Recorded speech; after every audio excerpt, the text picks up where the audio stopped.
54 मंत्री मेरे साथ प्रयागराज के संगम में एक साथ डुबकी लगाए हैं। श्री अरविंद केजरीवाल जी से मैं पूछना चाहता हूं, क्या यमुना जी में वह भी अपने मंत्रियों के साथ जाकर के स्नान कर सकते हैं क्या? यमुना मैया को एक गंदे नाले के रूप में बदलने का अपराध क्या उन्होंने किया है कि नहीं किया है?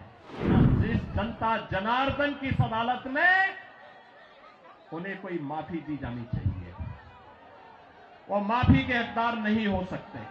योगी आदित्यनाथ जी को यमुना जी में डुबकी लगानी चाहिए, मथुरा साइड या फिर अपस्ट्रीम जाकर पानीपत सोनीपत साइड, और बताना चाहिए कि क्यों सुप्रीम कोर्ट ने हाल ही में कहा कि उत्तर प्रदेश की सरकार ने यमुना को नर्क से बदतर बना दिया है और 60 करोड़ का फाइन लगाया। उनको बताना चाहिए कि नमामि गंगे प्रोजेक्ट में 40,000 करोड़ खर्च करने के बाद भी क्यों इलाहाबाद हाई कोर्ट ने कहा कि नमामि गंगे प्रोजेक्ट को मात्र पैसे भर बांटने की मशीन बना दिया गया है और गंगा मैया और प्रदूषित हो गई। उनको बताना चाहिए कि उनके इतने साल के राज के बाद भी नीति आयोग के आंकड़े क्यों कहते हैं कि उत्तर प्रदेश के सरकारी स्कूल और सरकारी अस्पताल बिल्कुल जर्जर हालत में है, देश में सबसे निचले पैमाने पे हैं। अगर उनको इसमें मदद चाहिए तो हम दिल्ली से अपने शिक्षा मंत्री, स्वास्थ्य मंत्री को भी भेज सकते हैं।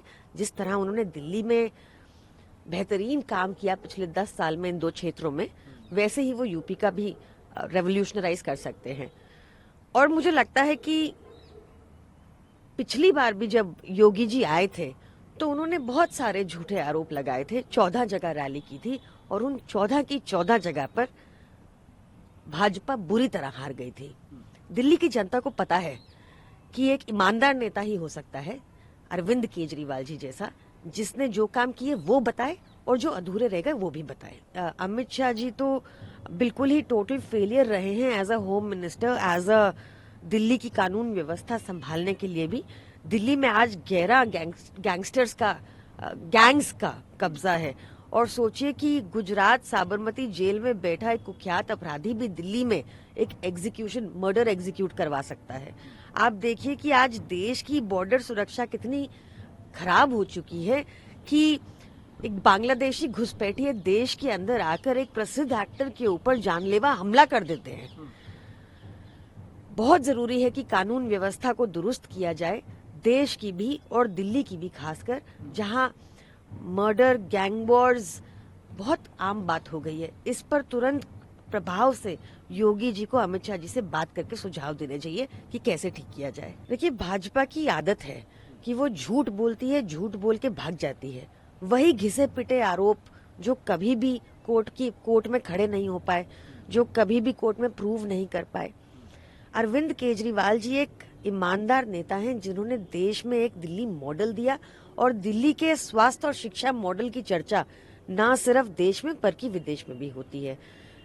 केंद्र सरकार के खुद के आंकड़े स्वीकारते हैं कि दिल्ली में इन 2 क्षेत्रों में बेहतरीन काम हुआ है। भाजपा झूठे आरोप इसलिए लगाती है, गाली गलौज इसलिए करती है क्योंकि उनके पास दिखाने को कुछ काम नहीं है। और तो और इस बार हालत इतनी खराब है कि दिल्ली के लिए उनके पास कोई मुख्यमंत्री चेहरा भी नहीं है, इसलिए बार बार झूठे आरोपों का सहारा लेना पड़ता है। देखिए, हमने हाल ही में भी देखा कि कैसे एक बौखलाई हुई भाजपा ने अरविंद केजरीवाल जी पर रिसेंटली अटैक भी करवाया था। ऐसे लोगों से अटैक करवाया था जिनके ऊपर हत्या के, मर्डर के, डकैती के मामले हैं, फिर भी उनकी सिक्योरिटी हटा दी गई। हमने देखा कि कैसे एमएचए ने बताया था कि अरविंद केजरीवाल जी के ऊपर थ्रेट है।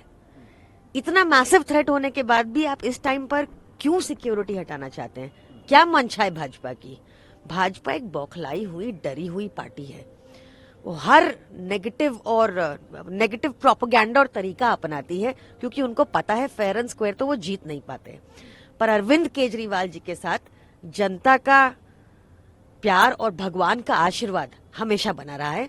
भाजपा की कोई भी नकारात्मक राजनीति दिल्ली में सक्सीड नहीं करेगी।